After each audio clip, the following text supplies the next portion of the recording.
These crazy secrets about millionaires will blow your mind. The advertising industry and Hollywood have done a wonderful job of misleading and misinforming us about millionaires. They have painted a millionaire lifestyle that's simply a figment of their imagination to remove the money from your wallet, and this video reveals the hidden truth about millionaires that will surprise you. Thomas Stanley and William Danko, writers of the book The Millionaire Next Door, set on an epic journey. They wanted to reveal the true face of the millionaires kept hidden by the media and Hollywood for decades. They wanted to explore how most millionaires really make their money, how they invest, how they spend their money, what types of homes they live in, how do they raise their children, do they have debts, where do they go for holidays, and what cars do they drive. But most importantly, what really makes them millionaires in the first place. They spoke to over 500 millionaires to gain insights into their minds. It was the most comprehensive research on millionaires ever conducted in American history. But the survey results were nothing as expected, and their journey was not smooth. A shock awaited them when they ventured into the posh, upscale neighborhoods to find millionaires. Many people who live in these expensive homes and drive luxury cars hardly have that much wealth. Then they discovered something even more bizarre. Many more people who have a great deal of wealth do not even live in these upscale neighborhoods. And you're gonna learn why. The authors were truly intrigued and made it their mission to find out who the real millionaires were. Along the way, they uncovered secrets never told before. Many Americans think that they are emulating the rich as painted on Netflix, Instagram, and news channels. Well, this video is gonna shock them. Chapter 1. Meet the Millionaire Next Door. There are two types of people in this world: PAWs, or prestigious accumulators of wealth, or UAWs, under accumulators of wealth. The difference between the two are quite shocking. Now, these people cannot be millionaires. They don't look like millionaires. They don't dress like millionaires. They don't eat like millionaires. They don't act like millionaires. They don't even have millionaire names. Where are these millionaires who look like millionaires? This is what one of the author's friends said looking at 10 millionaires invited for the interview. Meet John. He was a UAW, now he's a PAW. He lived by the hidden rules of the game that true millionaires follow. John is quiet, unassuming figure that you'd never give a second glance to, even if he stood right next to you on a crowded subway. He was once dead broke and living in despair. He tried his hands in various get-rich-quick ventures and burned his fingers. Every plan failed and brought him back to exactly where he started until John discovered the truth about millionaires himself. These truths would change his destiny forever. There is another thing that makes John very special, which will be revealed later. But before that, let's uncover the hidden secrets of John's wealth. Chapter 2. Frugal, Frugal, Frugal. John was invited to a fundraiser one day. After introducing himself, the host asked if he can pour him a glass of 1970 Bordeaux. John looked at them with a puzzled expression on his face. He then said, "I drink scotch and 2 kinds of beer, Free and Budweiser." Think of a millionaire lifestyle as Instagram shows you. If I have to believe social media, a millionaire is always traveling to exotic places, drinking vintage wines, driving imported, swanky sports cars, going to French fine dining restaurants, and living in ultra-rich neighborhoods. But John, he doesn't do any of these. John is not the type of person who spends his money on vintage wine or imported gourmet food. John is a prestigious accumulator of wealth, or a PAW. After failing to acquire wealth in multiple ways in his younger years, John recognized that it's not high income that makes somebody rich.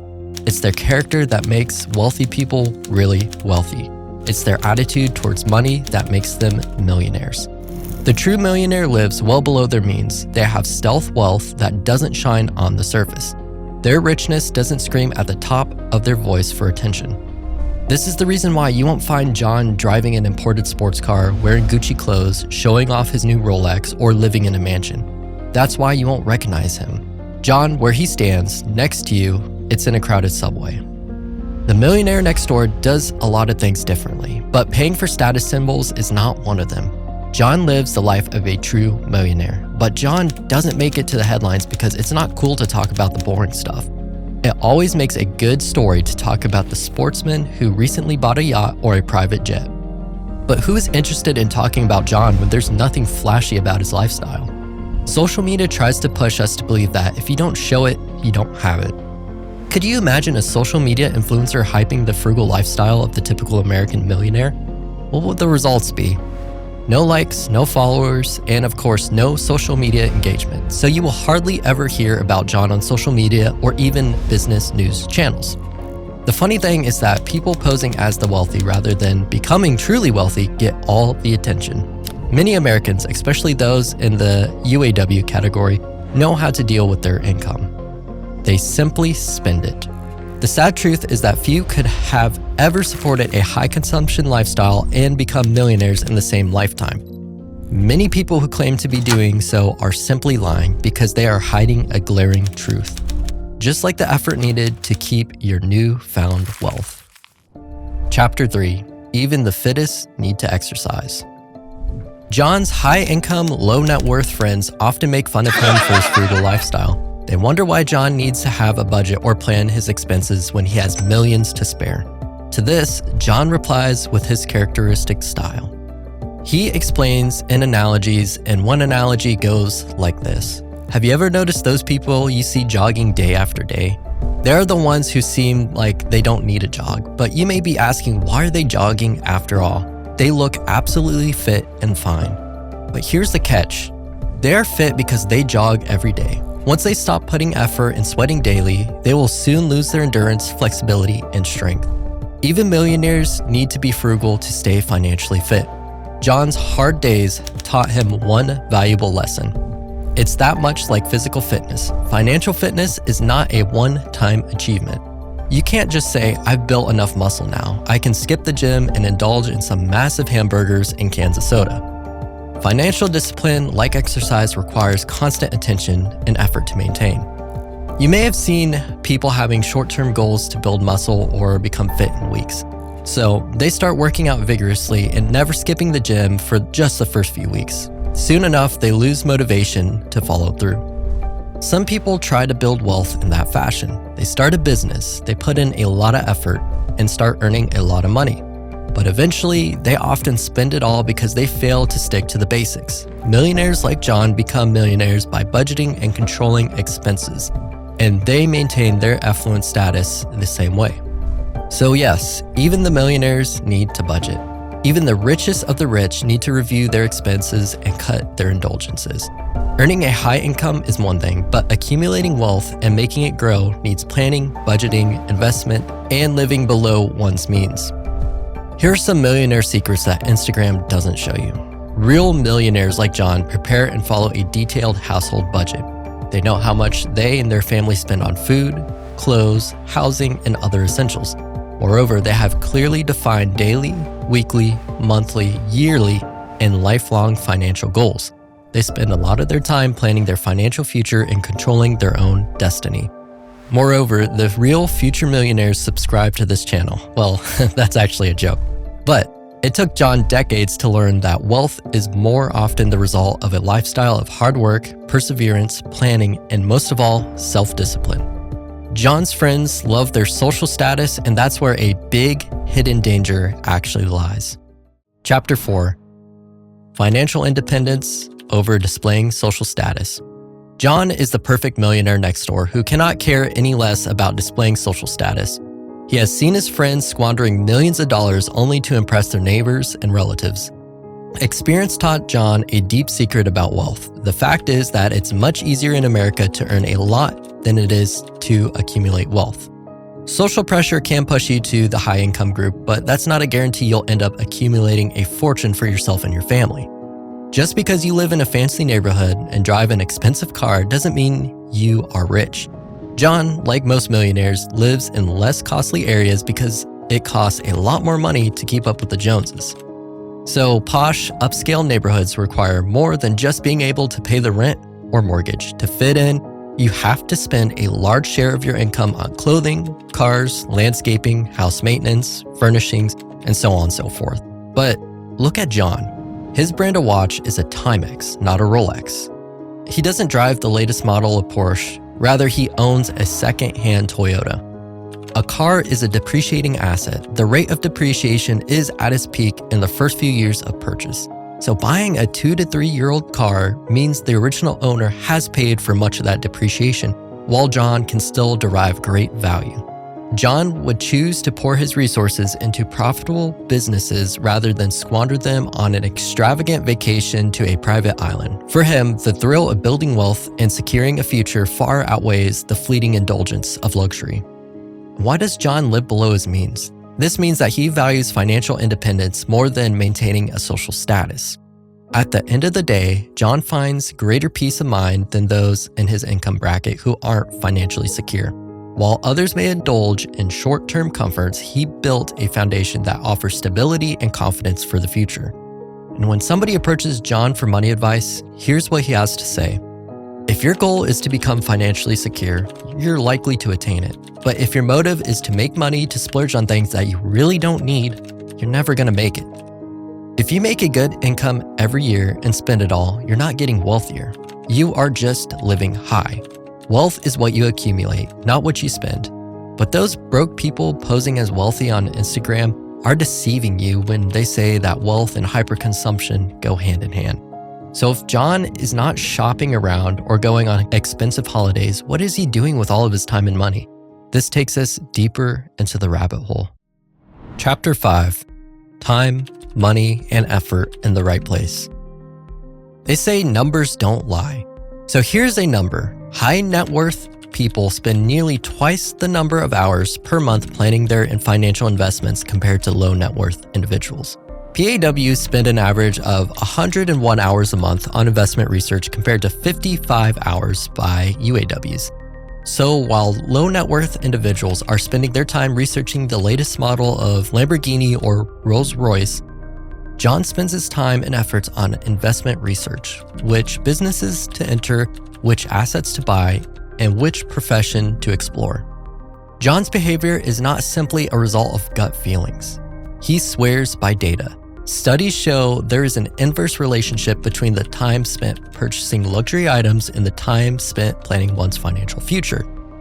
Accumulation of wealth greatly depends on where one is focusing and spending their time, effort, and money. But there's another crucial piece to the puzzle: taking control and pulling all the strings yourself. Chapter 6. Self-employment. If you haven't already guessed, John is self-employed. Popular media discusses a lot about jobs and promotions, but there's another big secret that stands in front of your eyes like the gorilla in the room. You need to run a business to be wealthy. According to a Forbes study, 88% of millionaires are business owners. That's a whopping 9 out of 10 millionaires. So, sorry folks for the bad news. The fact is that no matter how prestigious your job is or how sexy your job title sounds, it will hardly ever make you a millionaire. John runs his own business. In fact, he owns a couple of businesses. And what type of business does John run? No, there's nothing glamorous about those businesses. John's businesses are not Instagram-worthy cool trends. He runs businesses like building material manufacturing, electronic stores, and auto parts. No, these industries don't sound very exciting, but typically it's these mundane categories of businesses that produce wealth for their owners. Dull companies with steady earnings growth may not make for stimulating cocktail party chatter, but over the long term, they make the best investments. Moreover, these businesses don't attract a great deal of competition. Plus, demand for their products usually don't get much affected by recessions. While John's friends look for get-rich-quick businesses, John sticks to the areas he understands. He's never in a hurry, he has fewer lifestyle costs, and his investments generate income when he sleeps. Chapter 7. Invest the right way. A secret about millionaires that not many people know is that most of them don't have all their wealth tied up in their stock and their homes. John believes that he should be able to control his investments. No one can control the stock market, but you can, for example, control your own business, private investments, and money you lend to private parties. If you ask John about his investment advice, he would say invest in assets that appreciate over time. He would also add that never purchase a home with a mortgage more than twice your total annual realized income.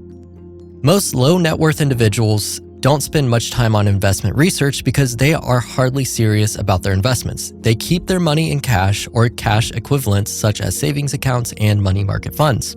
And why do they do it? Well, they want their money to be handy so they can spend it easily. And how does John invest? Here's the closely guarded investment secret of John and millionaires like him. They put their hard-earned money in privately held businesses, commercial real estate, publicly traded equities, pension plans, and other tax-deferred categories. These types of investments require planning. They are also the foundation of wealth. On the other hand, UAWs hold a larger percentage of their wealth in motor vehicles and other assets that tend to depreciate. They also often take out consumer loans, max out their credit cards, and fail to build any solid portfolio. John has about 20 to 30% of his net worth invested in stocks. However, he is a long-term investor. John doesn't hop in and out of stocks every week. He holds his investments for several years to realize their full potential. About 90% of millionaires are long-term investors. John is one of them.